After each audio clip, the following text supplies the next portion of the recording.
Subtilla is a two-player ship battling game. You take command of a fleet of ships and one powerful sub. Your goal is to destroy all enemy ships or to take over their base. Now, in the box, you get some boats, some subs, torpedoes, and some dice, along with a board where all the action takes place. And each turn it's going to have 3 steps. The first one being move torpedoes, and that's if there are any on the board.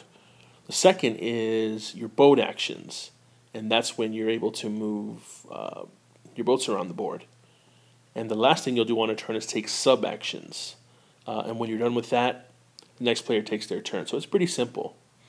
You win if you destroy all 5 of your opponent's boats or if you occupy their base at the end of their turn.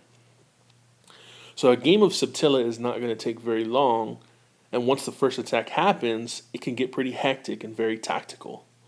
So learning how to move your ships gets easier as you play a few games, and your goal then becomes making sure your ships are pointed in the right direction, and you want to keep enough distance from your opponent so that you can take the first shot, because sometimes, that'll make the difference.